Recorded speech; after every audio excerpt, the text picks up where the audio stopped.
Vamos lá. Vou me apresentar de novo, a galera que estava na outra sala aí, se quiser desligar o microfone, pode ficar à vontade. Meu nome é Pedro, eu sou professor do cursinho desde o ano passado.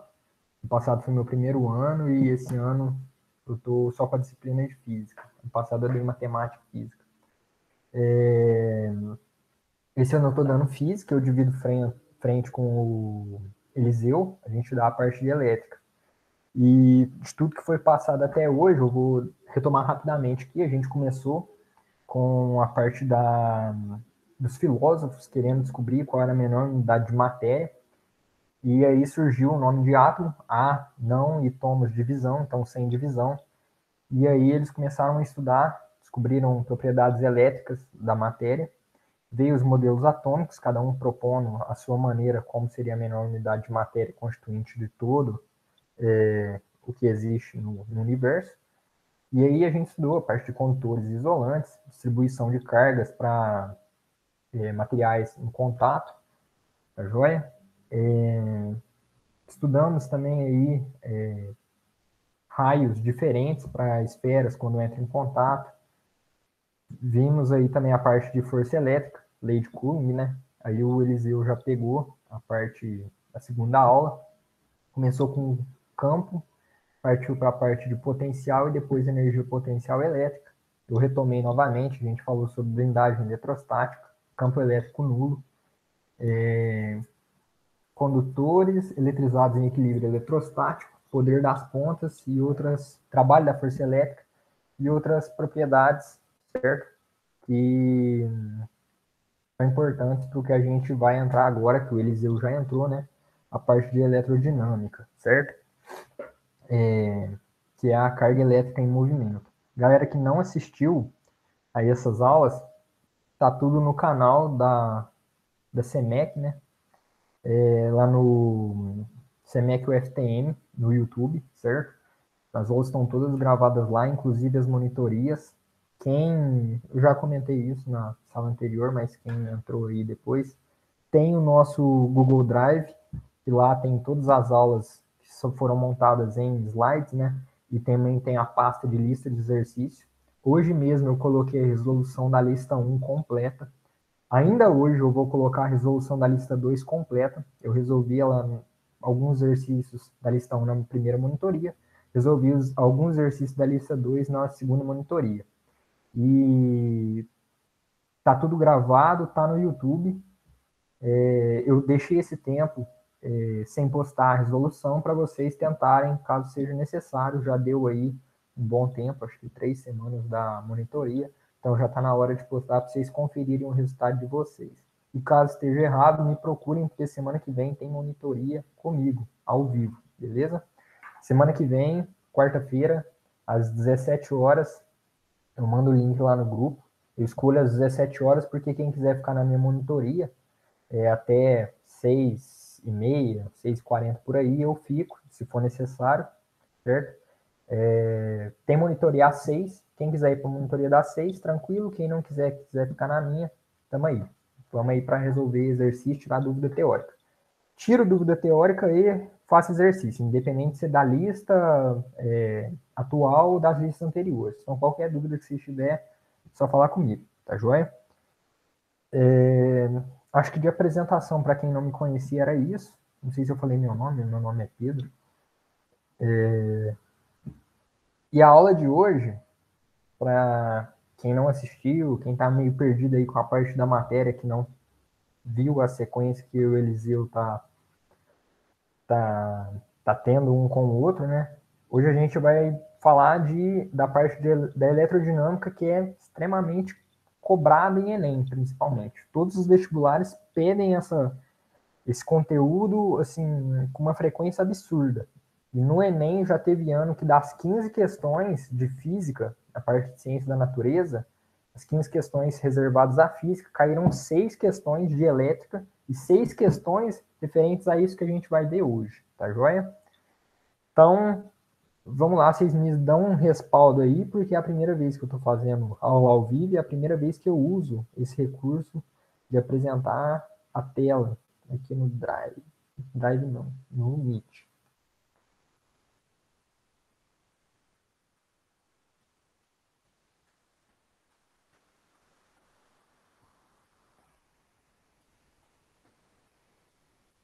Está apresentando minha tela, vocês conseguem ver aí o PowerPoint montado aqui?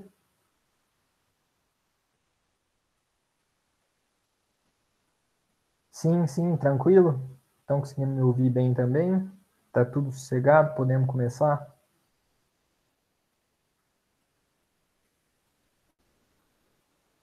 Tranquilo, então. Ó, agora são 9h16. Em termos, entre aspas, oficiais, né, começando a aula, a parte teórica em si e alguns comentários. Acredito que até 9h50, 9h55 a gente já acaba. A aula online vai um pouquinho mais rápido, porque não tem que ficar parando para poder escrever em quadro, dar tempo para vocês. Vou meter bala nisso aqui. Beleza? Então, ó, física, né, elétrica, cursinho, meu nome. Nada de muito novo aí. Da aula passada, vocês viram com o Eliseu, né? A parte, o conceito de corrente elétrica, os efeitos da corrente elétrica, o efeito Joule, contração no músculo, caso seja corrente seja passada no corpo de algum animal, e entre outros efeitos, potência de aparelhos, consumo de energia em casas, eu vi que ele passou para vocês também, e é o último tópico aí, né? Certo? Hoje, na aula de hoje, a gente vai entrar num tópico importantíssimo. Vocês têm que ter isso aqui na cabeça de vocês, mais bem decorado do que o CPF e o RG. Quem não decorou, não decora. Decora isso aqui, tá vendo? Resistência elétrica. Resistência elétrica a gente entende como a dificuldade de passar corrente por algum material, certo? Ela não permite o trânsito, a movimentação de cargas, tá joia? Movimentação de cargas, no caso, portadoras de energia, né? Os elétrons, certo? Quando esses materiais resistem a essa passagem, eles são chamados de resistência. Teve uma dúvida, se eu não me engano, foi do ano passado, ou algum outro tipo de. Algum amigo conhecido perguntou, falou assim: ô Pedro, mas me fala aqui, qual que é a diferença, então, de um material que é resistência, um resistor, né? E um material que é isolante. Por quê? Um isolante é necessariamente uma resistência? E uma resistência é necessariamente um isolante? Por quê? O que acontece? O isolante, ele é um material que não conduz bem os elétrons. Ele não permite a passagem de elétrons em seu material em si.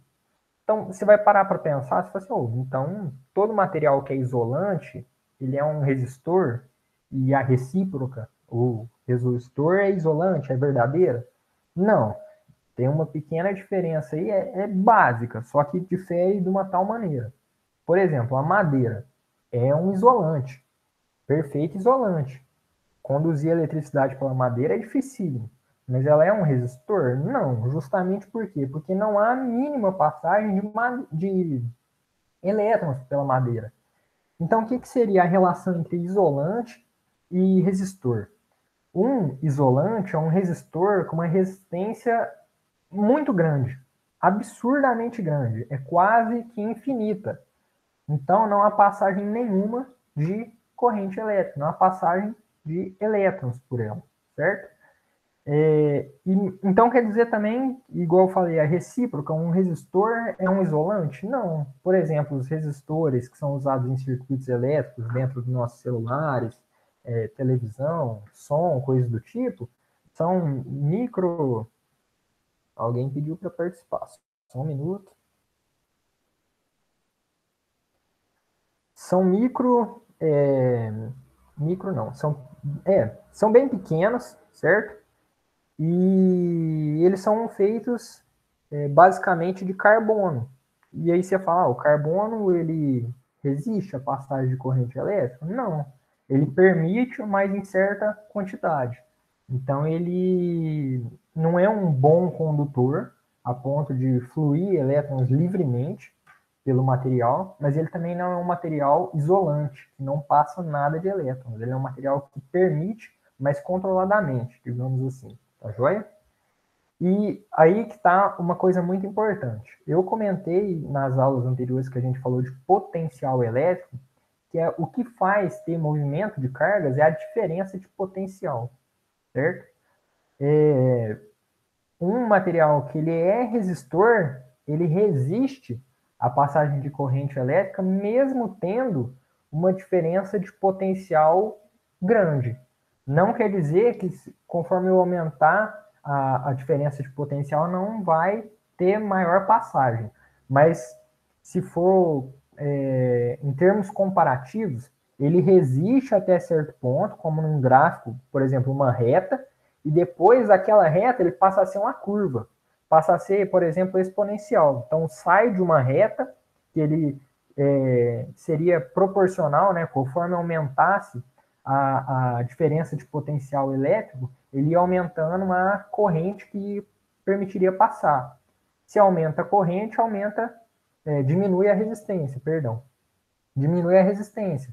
Então, quanto maior quantidade de elétrons está passando, menor é a resistência elétrica. Então, ele consegue manter um tempo linear e depois, quando essa diferença de potencial é muito grande, ele não consegue conter mais a passagem de corrente e ele explode. Então, ele tende a ir ao infinito, formando um gráfico exponencial. Tá joia?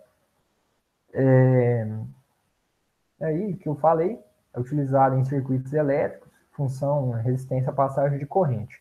Aí eu destaquei em vermelhinho, né, coisas muito, teorias muito importantes a respeito da resistência, certo?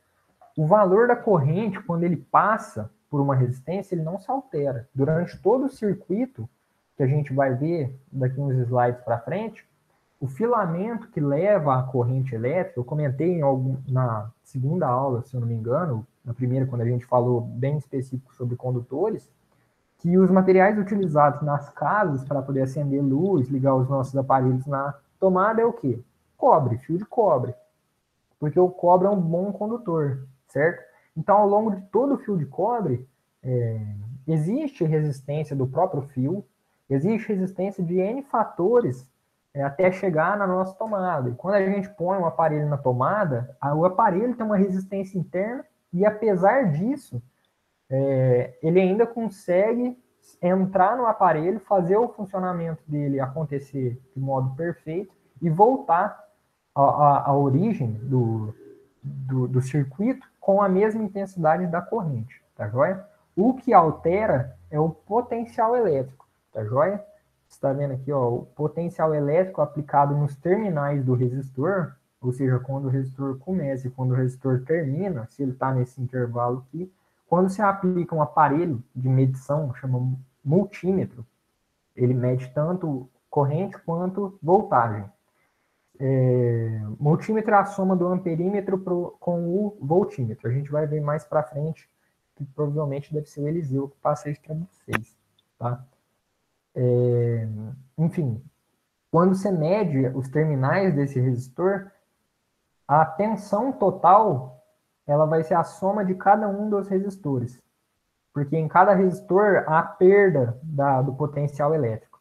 Tá joia? Cada resistor diminui um pouco o potencial elétrico total do circuito. Tá joia?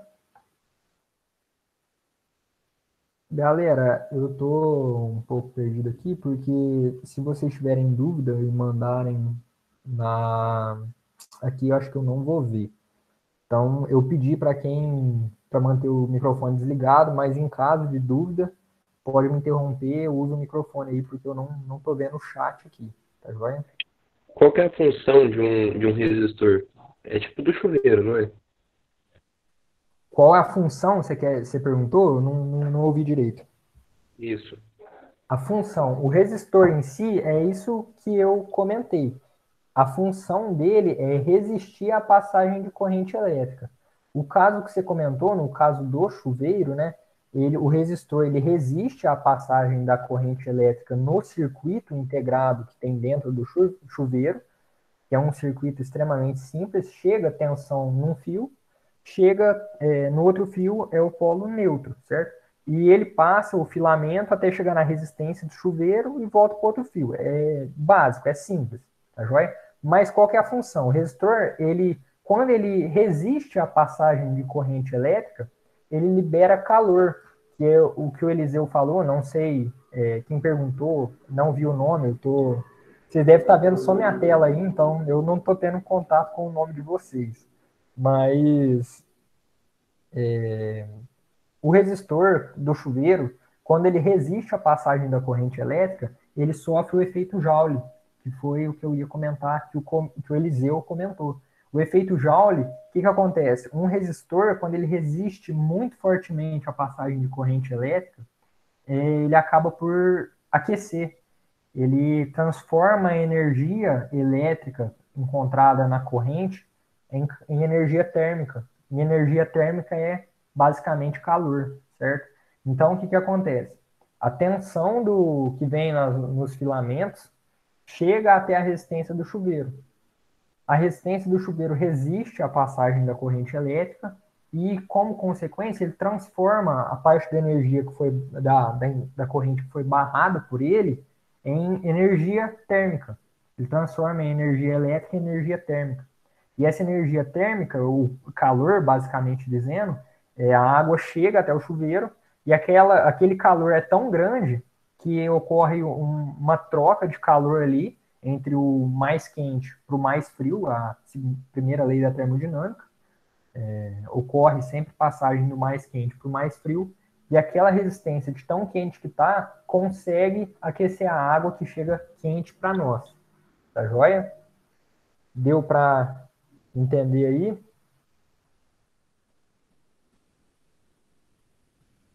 Deu sim. Valeu. Tranquilo. Bom, vamos lá.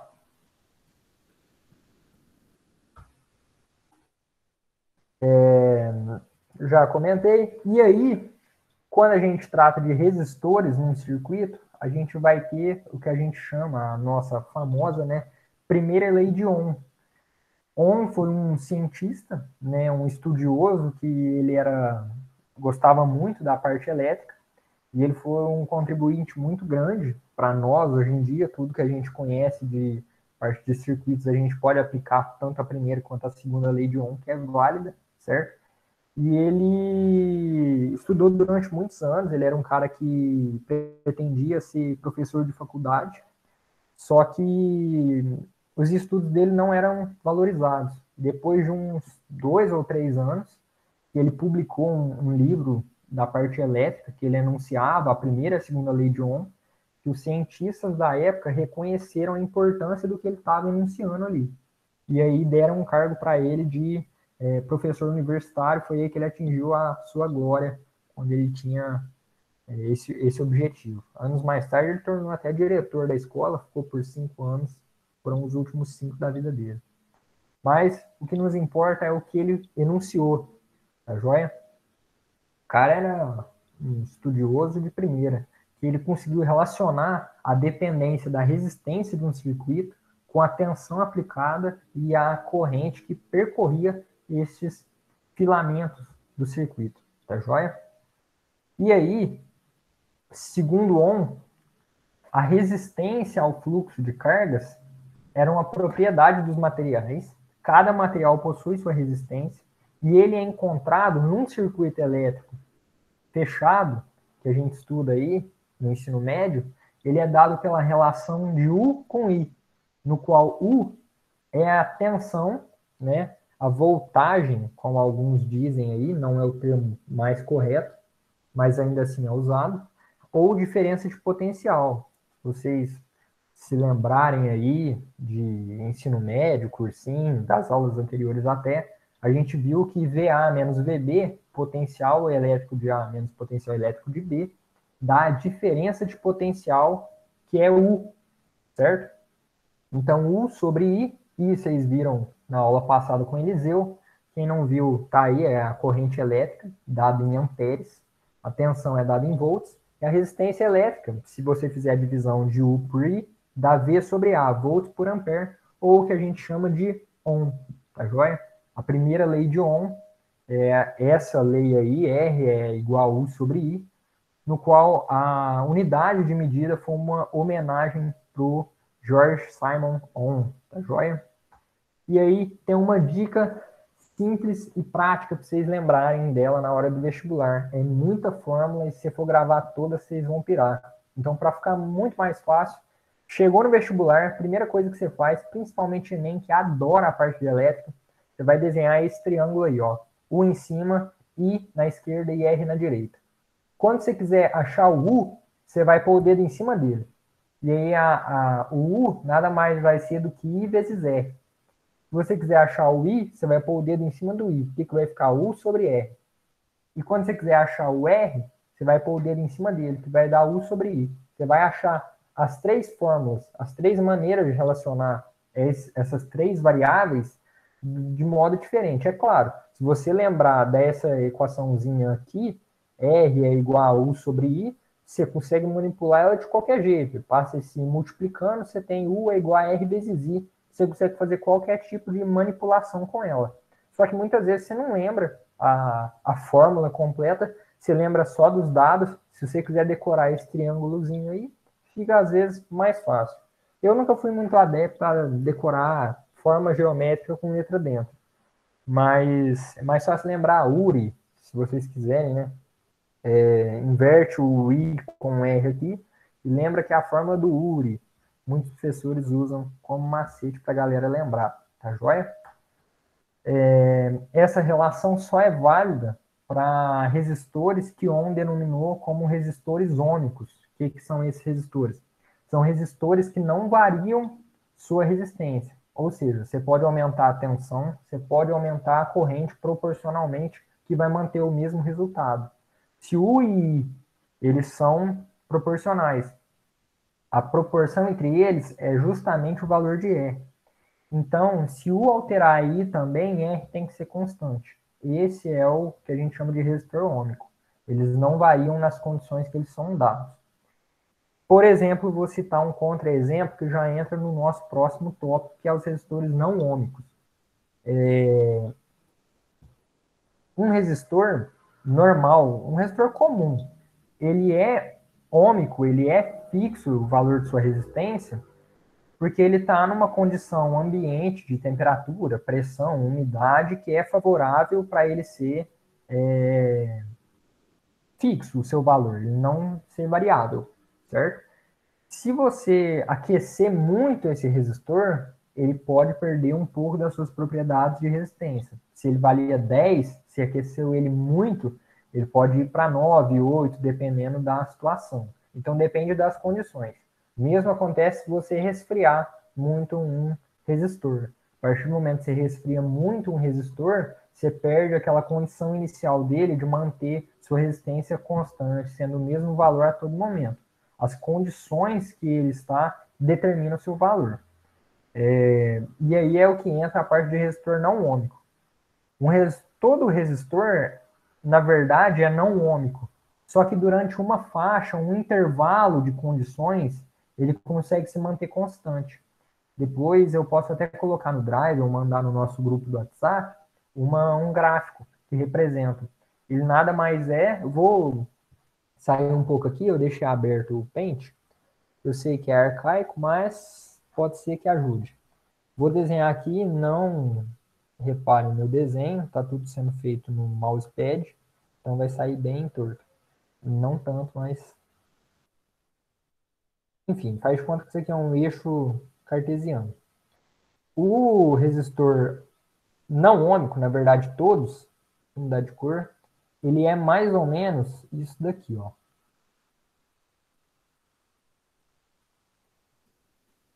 Ele começa assim, vai dar para ver em amarelo. Depois ele tem uma parte que ele é constante, constante não sendo paralela ao eixo X nem ao eixo Y. Ele consegue manter sua variação constante, tá joia? E depois que ele sai desse intervalo, ele ainda explode. Então, dentro dessas condições aqui, eu vou tentar desenhar, dentro desse intervalo aqui, entre os dois pontos pretinhos que eu desenhei, ele é um resistor ômico, certo? Dentro desse intervalo, ele é um resistor ômico. Nesses outros aqui, ele é um resistor não ômico, certo? Então, ele tem um intervalo para poder atuar como um resistor ômico, dependendo das condições que ele está inserido, tá joia? E esse resistor ômico pode ser desse modelo que eu mostrei e pode ser um resistor de resistência variável, que a gente chama de reostato ou potenciômetro, tá aqui o nome deles. Eles são encontrados, nesse caso que a gente consegue manipular por ação humana a resistência do resistor, pode ser encontrado em chuveiro, assim como o nosso amigo aí, que eu não vi o nome, comentou, quando você está lá no modo inverno, modo verão. Quando você coloca no modo verão, você está alterando a resistência, porque a água sai mais, o quê? Mais fria, certo? Quando você coloca no modo inverno, a água aquece, então você alterou o valor da resistência. Num modo inverno, a resistência aquece mais para aquecer melhor a nossa água para a gente tomar um banho quente.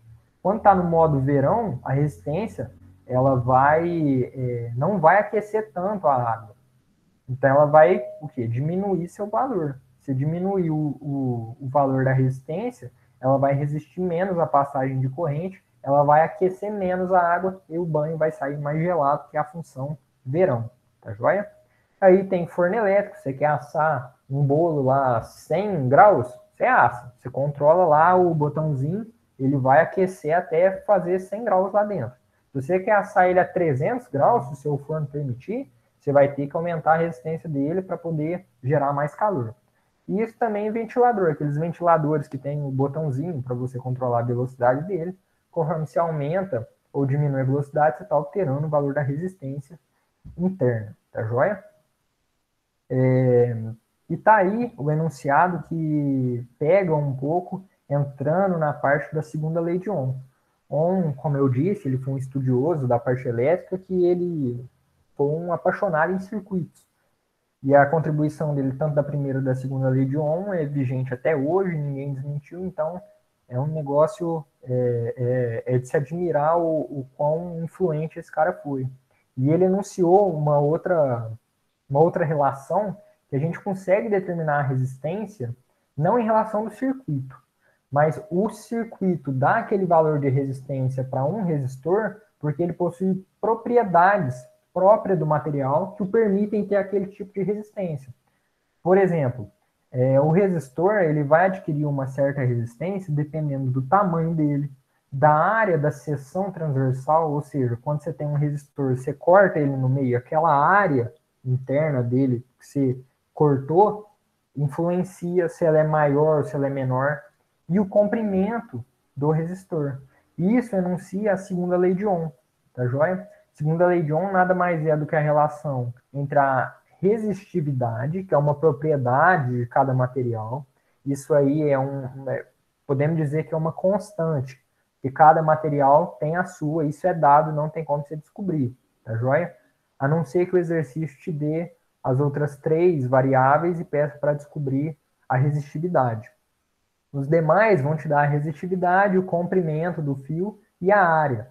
Então, Ohm enunciou sua segunda lei dessa maneira, que a resistência do material ela é proporcional à resistividade elétrica, que isso é uma propriedade do material, isso não pode ser alterado, tá joia?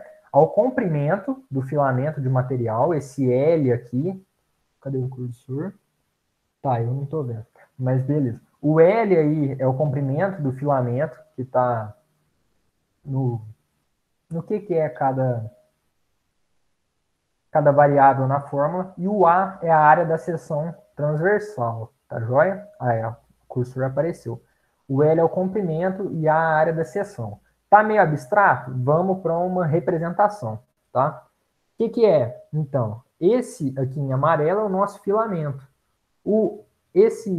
Essa letrinha aqui chama Rho, é uma letra grega, parece um P, tá vendo?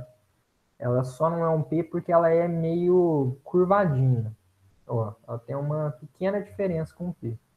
E ela é propriedade do material.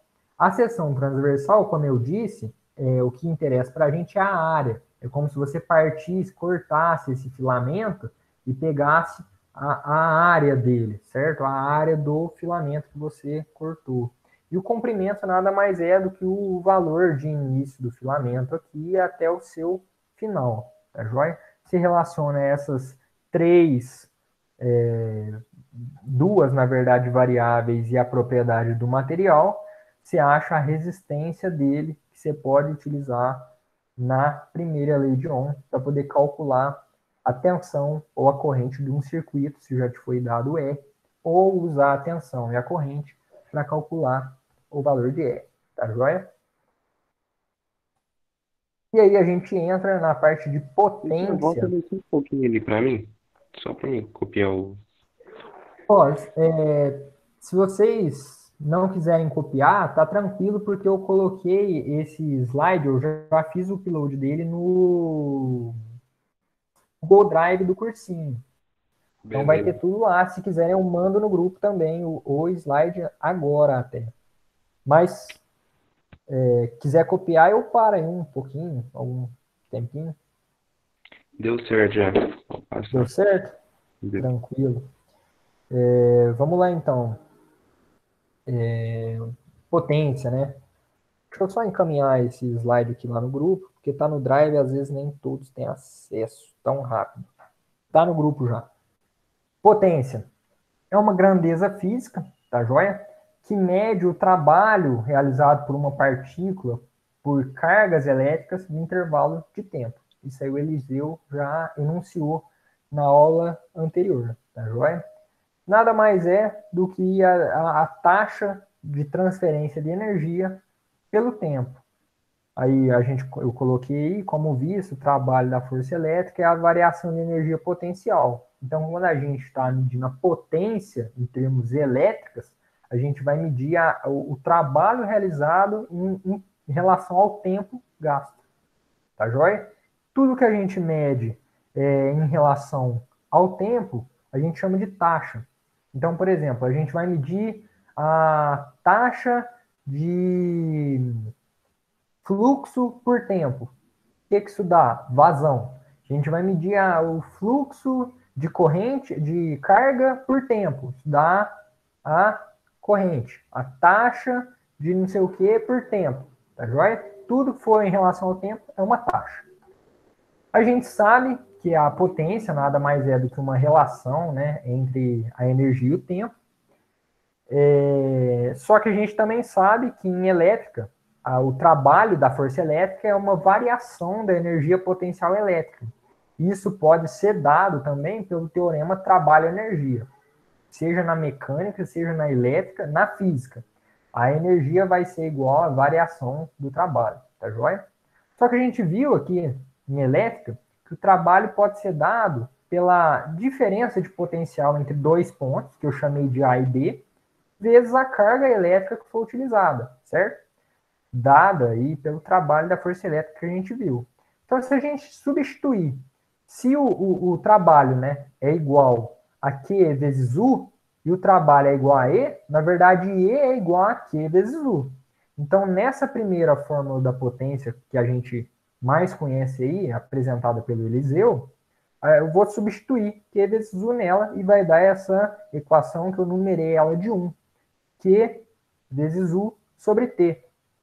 Só que, como vimos na aula anterior também, a intensidade da corrente elétrica, né, de um circuito é dado pela divisão da quantidade de cargas que passam naquele filamento, no circuito, pelo tempo, certo? Então, isso é a corrente. E se a gente reparar bem na equação 1, a gente tem Q sobre T aqui. E isso nos dá a corrente. Então, se a gente substituir 2 em 1, a gente vai chegar nessa formulinha que eu chamei de 3 aqui, que é a equação π. P é igual a I vezes U. A potência de um aparelho elétrico dentro de um circuito é dada pela multiplicação da corrente pela diferença de potencial do circuito. Tá joia? Onde P é a potência elétrica, a unidade dela é watts, I é a corrente, a unidade é 1 ampere, e U a diferença de potencial dada em volts, tá joia? Se a gente manipular a primeira lei de Ohm, que a gente viu lá, U é igual a R vezes I, né? Ou R é igual a U sobre I, tanto faz.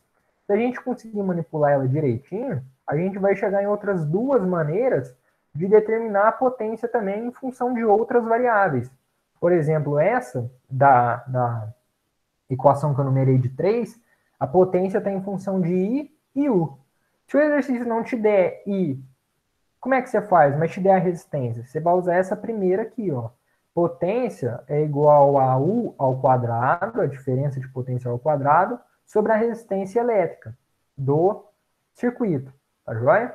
E se ele não te der a diferença de potencial, esse valor de U, você vai usar P igual a R vezes I quadrado. Isso tudo, galera, manipulando a primeira lei de Ohm. Eu não coloquei aqui porque é uma substituição, simplesmente, tá? Ia ocupar um slide e ia ficar praticamente à toa. Se vocês quiserem que eu demonstre, na monitoria da semana que vem, quarta-feira, eu faço sem menor problema. Mas agora, para a gente poupar de conteúdo demais, eu omiti essas substituições, tá joia? E aí, galera, não estava no nosso cronograma de passar essa parte, é bem básica, vocês não precisam decorar isso, isso é até trivial, de modo dizendo, né? Vocês já devem ter visto qual que é a configuração de um circuito elétrico que os vestibulares trazem para a gente. Então, simples, o que vocês precisam saber, o fio condutor, né, que é a linhazinha, a resistência, o quadradinho é mais usado na Europa. Aqui nas Américas a gente usa esse filamento todo desengonçado aí, parecendo um batimento cardíaco, certo? O reostato, potenciômetro ou resistor de resistência variável, é esse resistor com, parece que, uma mãozinha em cima querendo mudar. Pensa assim, certo? A pilha ou gerador é o que dá a diferença de potencial no circuito, tá? A lâmpada é uma bolinha com um X dentro. Interruptor estando aberto no caso de baixo, fechado no caso de cima. Fechado é o que permite a passagem de corrente, aberto não permite, tá joia? O amperímetro e o voltímetro que eu comentei, tá bom? São aparelhos de medição dentro de um circuito. Isso aqui é até utilizado. Agora, campainha, motor, esses outros não são muito recorrentes em vestibulares. Tá joia? É só para quem faz curso de eletrônica ou vai querer fazer engenharia elétrica, vai ter que se deparar com isso com mais frequência. O demais, saber simplesmente amperímetro, voltímetro, interruptor, lâmpada, bateria e resistência. Tá joia? Você acaba decorando fácil, são 3 elementos principais. Fio condutor você não precisa nem saber, você sabe que o que liga eles para ter alguma coisa condutora, né? De preferência um fio. Resistência, esse segundo caso aqui, você decora fácil, porque tem parece os batimentos cardíacos, como eu disse. A pilha, o gerador, é o que dá a diferença de potencial. Normalmente o circuito já vem com o valor da diferença de potencial do lado. E a lâmpada, que é o mais utilizado aí nos exercícios, tá joia? E por último aí, para a gente fechar, já está quase dando o horário que eu falei, acho que mais uns 5, 10 minutinhos a gente fecha aí. Se tiver dúvidas, quem quiser fazer por último, me interrompa aí, tá joia? Vamos acabar com isso aí. É a associação de resistores. Isso aqui é, galera, muito, muito cobrado em vestibular. Se associar resistores, descobrir a resistência equivalente e aplicar dentro de um circuito para descobrir corrente, para descobrir tensão e todos os demais variáveis que podem ser cobradas, potência, entre outros, tá joia? Para que um circuito funcione de maneira correta, muitas vezes você não pode chegar no sistema que você está montando, por exemplo, um celular, tem um circuito integrado aqui dentro. Você vai chegar e falar assim, ó, chega na loja, eu quero uma resistência de 10.000 ohms. O cara falou, não trabalho com resistência de 10.000 ohms. A gente tem a de 5, a de 20, a de 50, a de 100, e a gente pula para de 500, 1.000 e 2.000. Mais de 10.000 a gente não faz. E o cara fala, putz, vou ficar sem fazer meu circuito. Não, não é assim. A gente usa a associação de resistores para poder gerar o valor que a gente quer, tá joia? Ou usa um só que pode ser distribuído em vários, ou usa vários que podem gerar um único. Tá joia? Depende da intenção do circuito. Alguns são para melhorar peso, quanto mais resistores você colocar aqui dentro, é pequeno, é leve, mas quanto mais colocar, mais vai pesar um aparelho. Se você está pensando em transformar ele num aparelho ultra leve, como é o caso de celulares, relógios, esse tipo de coisa, relógio digital, você vai querer evitar colocar mais materiais dentro do circuito, certo? Então, para tornar mais econômico, mais eficiente e N outros motivos, são usados mais ou menos resistores em um circuito.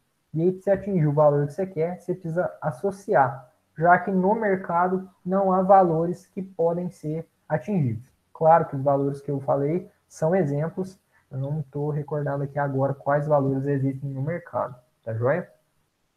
Mas vamos lá. A associação pode ser feita de duas maneiras. E dessas duas resulta em mais uma e acaba sendo três, bem melhor dizendo. É a associação em série, em paralelo e a mista. A associação em série é o caso A, que está na telinha de vocês aí. O caso A, como que eu faço, galera? Muita gente tem dificuldade para saber como que um resistor está em série com o outro e quando que um resistor está em paralelo. E ou até mesmo um circuito. Como saber se um circuito possui resistores em série e em paralelo? Uma manha que existe é você traçar do polo positivo até o negativo, ou do começo do circuito até o final dele. Se você percorrer um único caminho, aqueles aparelhos estão todos em série, como é o caso do A. Se eu começar aqui no polo positivo e ir até o polo negativo, eu só percorro um tipo de caminho e fecho meu circuito. No caso B, ele tem resistores em série e em paralelo. É uma associação mista. Como que eu determino isso? Primeiro, para saber se ele está em paralelo. Ó, vamos começar.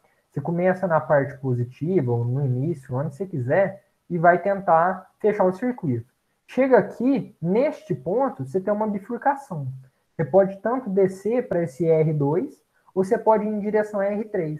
A partir do momento que há uma bifurcação, existe um caminho diferente que você pode tomar para poder fechar o circuito, é porque aquele sistema, aquele circuito, apresenta aparelhos em associação paralela, tá joia? Então, aqui no exemplo B, se você vê R2 e R3, meu cursor sumiu. Aqui, voltou. R2 e R3 são associados em paralelo um com o outro, certo? Só que, se a gente fizer o cálculo desses resistores, se a gente simplificar esses dois resistores em um único, ele vai se transformar como se fosse R2 excluindo R3, tá joia? Ele vai se tornar um novo resistor de um novo valor. E aí, R1 com esse novo resistor vai estar em série. Porque depois que você fizer essa resistência aqui equivalente, ele vai se tornar um único resistor. Então, quando eu for fazer esse circuito, não vai ter mais uma bifurcação aqui. Você vai poder descer direto e poder fechar ele tranquilamente. Então, para você ver se o circuito, os aparelhos estão em série ou paralelo, basta ver se existe bifurcação no circuito, no sistema, tá joia? E aí é que tá.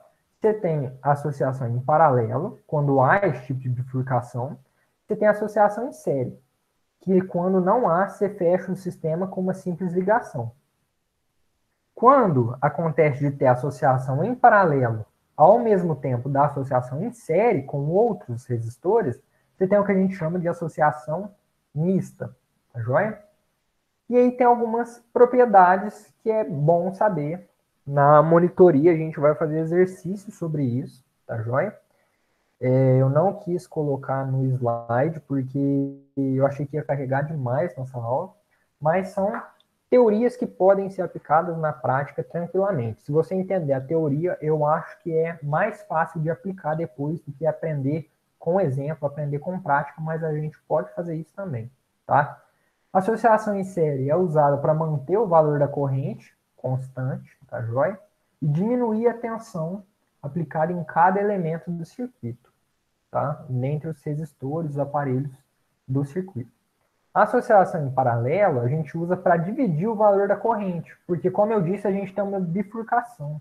A corrente, vocês viram também a aula passada do Eliseu, que eu também assisti a aula dele, que quando uma corrente tem mais de um caminho para percorrer, ela vai se dividir proporcionalmente à resistência daquele caminho que ela tem em frente. Então, o valor total vai ser dividido, não em dois, não a metade, depende do circuito, mas ele vai ser dividido em outras parcelas. Então, numa associação em paralelo, você tem necessariamente a divisão do valor da corrente quando ela passa pelas bifurcações, tá joia? Só que ele mantém a tensão em todo o momento do circuito, tá joia? E a associação mista, você tem que olhar caso a caso. Ele vai ocorrer quando tem associação em série e paralelo no mesmo circuito, mas para um resistor que está em série em relação a um resistor que está em paralelo ao mesmo circuito, essas duas propriedades não valem, porque você tem que analisar caso a caso, tá joia? Os resistores que estarão em paralelos vai manter parte da propriedade, porque a tensão entre um resistor e outro que está em paralelo vai ser a mesma. A corrente entre eles não.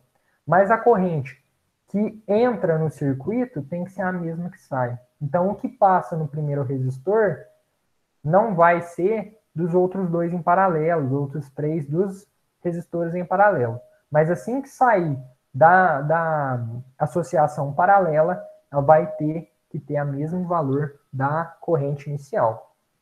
Tá joia? Se for simplificar para vocês entenderem, vou fazer uns desenhos rapidamente aqui. Na cor preta. Vamos lá, vou desenhar um circuito bem rápido aqui. Ó, vamos convencionar um circuito dessa maneira.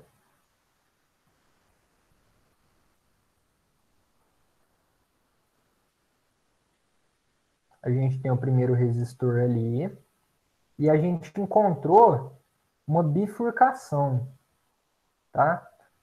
Vou desenhar aqui só para completar o circuito, para não ficar incompleto, para vocês entenderem melhor. Tá? Então, aqui eu vou chamar de polo A e polo B. E aqui a gente tem uma resistência, que eu vou chamar de R1, R2 e R3. Tá joia? A corrente que sai aqui, pela diferença de potencial, não se esqueçam que a diferença de potencial é o que faz existir o fluxo de elétrons, consequentemente corrente, essa corrente I,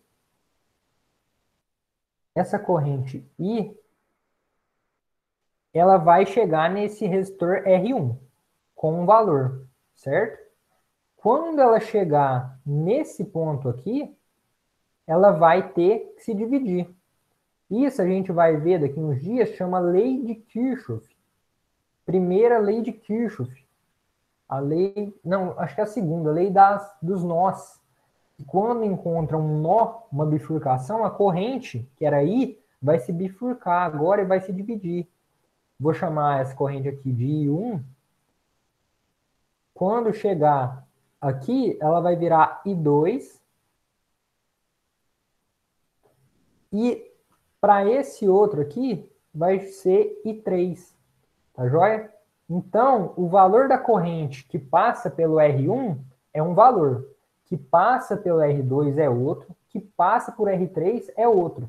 Só que é importantíssimo saber que quando sai dessas bifurcações, o mesmo valor de I1 que eu tinha antes, essa corrente I2 vai chegar do lado de cá, vai ultrapassar o resistor, a corrente 3 vai ultrapassar o resistor R3 e vai chegar também nesse nó. Então, elas vão se encontrar aqui e vai retomar o valor inicial I1 que ela tinha antes. Tá joia? E aí é que tá, galera. Como eu enunciei, como foi enunciado, né? Esse valor aqui, ó, de I2, quando colocado na primeira lei de Ohm em relação a R2 vai gerar um valor de U. Só que esse valor de U, suponhamos aqui que o U, vou chamar de UAB. Esse valor de UAB, ele vai ser composto por somatórias de tensões diferentes. Porque se a corrente I2 é um valor diferente de I1 e de I3, R2 é diferente de R1 e de R3, a tensão U2 vai ser dada pela multiplicação de R2 por I2. Vocês concordam? Então, esse valor de U2 vai ser totalmente o quê? Diferente do valor de U1, por exemplo. Porque o 1 nada mais vai ser do que R1 vezes I1. Tá? E vai ser completamente diferente também do valor de R3, de U3. Porque o U3 vai ser R3 vezes I3. Tá bom? O que vai ser esse UAB aqui?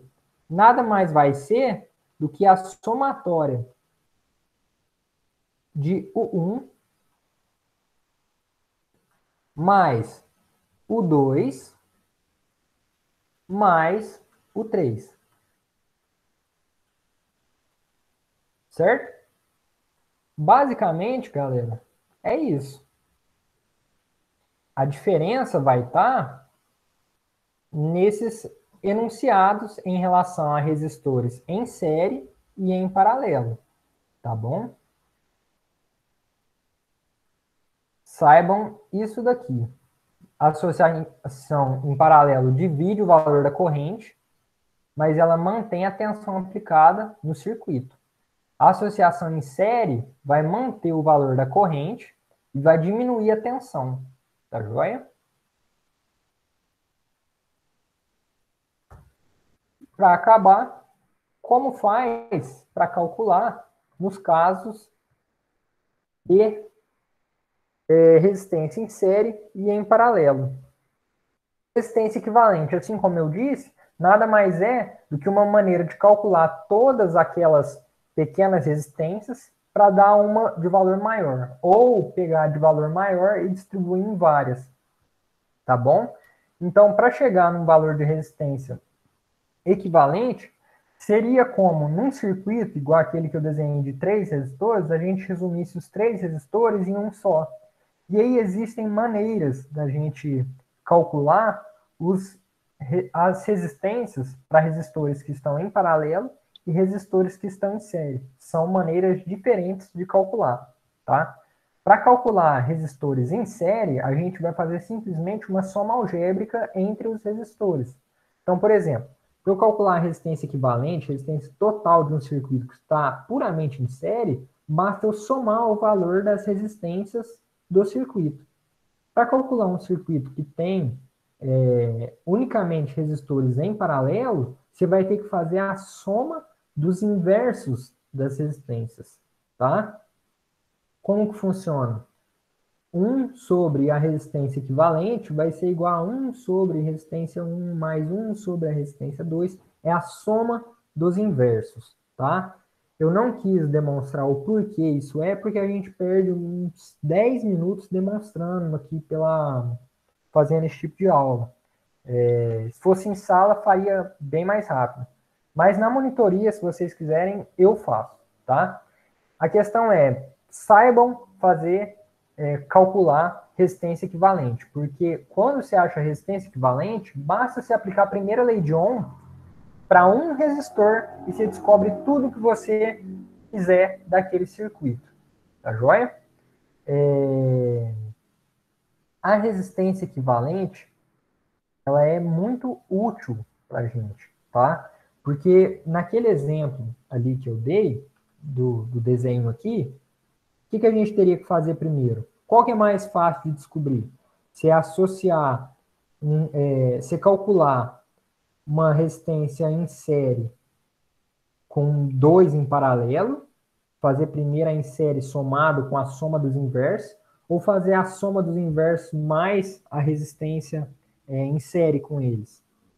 É mais fácil você resolver primeiro os que estão em paralelo, tá bom? Porque o que acontece? Quando você resolve dois que estão em paralelo, você acha um único, tá? Nesse exemplo aqui que eu fiz, quando a gente resolve esses dois que estão em paralelo, eles são iguais, como eu disse, eles são equivalentes a uma nova resistência de um novo valor que condiz com o valor dessas duas em paralelo. Então, você vai usar o método de cálculo para resistores em paralelo para achar uma única resistência que equivalha àquele valor, certo? Então, por exemplo, aqui, quando a gente associa R2 com R3, ele vai gerar um novo resistor de uma resistência equivalente à associação R2 e R3 em paralelo. Então, esse nosso circuito vai ficar diferente. O que ele vai virar? Vou apagar aqui do ladinho. Ele vai virar, vou fazer aqui bem simples. Ele vai virar o nosso R1, certo?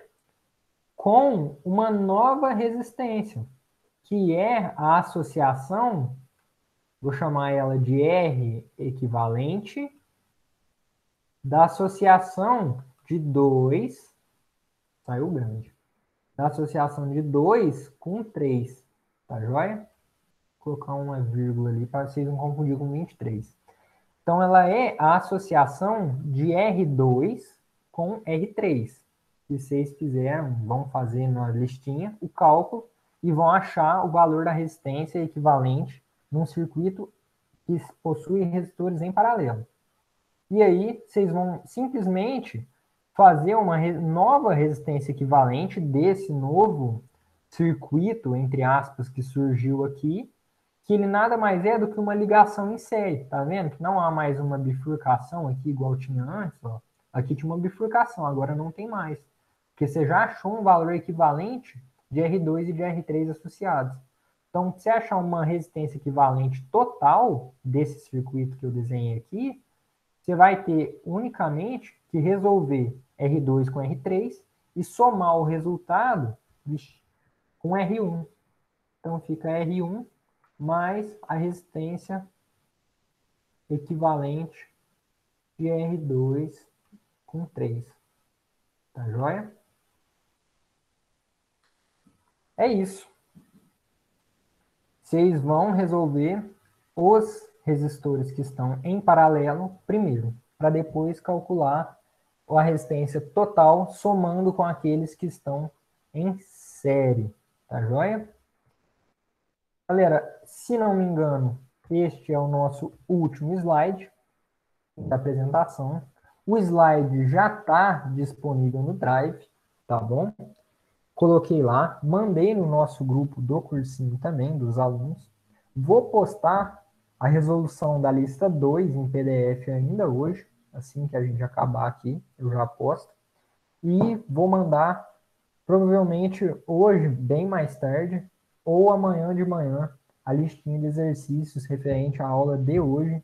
São exercícios tranquilos. Galera que foi no aluno ano passado vai lembrar de alguns exercícios que eu coloquei numa listinha de exercícios que eu mandei vocês fazerem durante a sala, certo? Chamei de avaliação para ver como vocês estavam progredindo na matéria. E tá até agora com 12 exercícios, eu pretendo colocar mais 2, 3, mas fiquem tranquilos, são exercícios puramente de aplicação do que a gente viu hoje, não são exercícios difíceis. Eu coloquei um exercício que ele é mais trabalhoso, ele não é difícil, ele é trabalhoso.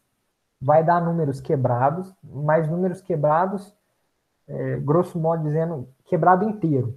Vai dar 5,5 somado com 5,5, que resulta no inteiro, tá joia? Não é nada demais, não. Vai ter um exercício assim só, que gasta um pouco mais de tempo. Mas é tranquilinho.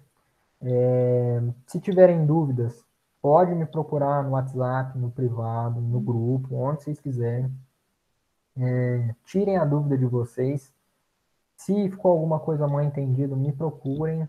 Não esperem acumular matéria, que você está tendo aula onde quer que vocês estudem. Eu sei que tem muita gente do IF que está tendo aula, está tendo outros compromissos. Tem muita matéria do cursinho também. Galera que está estudando por conta, não deixa acumular, tá joia? Me procura, tenta tirar a dúvida o quanto antes. Se mesmo assim deixar acumular, tem a monitoria semana que vem. Passou a monitoria, pode procurar eu, pode procurar o Eliseu, pode procurar qualquer um de nós da física e a gente vai tentar ajudar vocês, tá joia? Então, façam a listinha com muita dedicação, muito carinho. No começo pode parecer fácil, tá? Eu espero que seja, mostre um bom entendimento de vocês, mas tem algumas questõezinhas que é bom a gente fixar melhor. Então, reassistam essa aula se for necessário, entrem em contato comigo, me procurem se vocês precisarem, tá bom? Tá joia? Eu vou colocar a listinha depois. E a aula de hoje foi isso. Se alguém tiver alguma dúvida aí, pode ficar.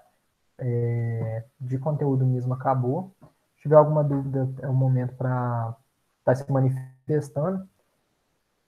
E eu espero que tenha sido proveitosa a nossa aula. Primeira vez que eu faço assim ao vivo, um encontro simultâneo. Então, às vezes eu fiquei um pouco nervoso. Para quem já me viu dando aula, eu sou totalmente contraído. Nem tanto, mas eu consigo lidar melhor com as situações. Falar para uma tela não é muito normal, não é o que eu estou acostumado. E Alisson, manda a listinha no WhatsApp sim, pode ficar tranquilo, viu? Mando lá sim, assim que sair eu mando. Assim que eu acabar ela eu mando. Então, galera, bons estudos. Espero que a aula tenha sido proveitosa, que tenha tirado algumas dúvidas, que vocês possam ter absorvido bastante. Se ficou alguma coisa confusa, me procurem. Eu vou colocar a listinha depois e façam. E semana que vem, 5 horas, quarta-feira, a gente se encontra novamente aqui para resolver os exercícios que vocês tiveram dúvidas da lista 1, 2 ou 3 minha, ou até do Eliseu, de outros professores, que vocês quiserem. E até conversar sobre Enem, se vocês quiserem, nós está aí. E é isso. Bons estudos. Boa noite para vocês aí. Estou passado de 13 minutos, mais ou menos, que eu tinha programado. Mas é mais rápido que a aula presencial, tá? Bons estudos para vocês. Até semana que vem. Um beijo.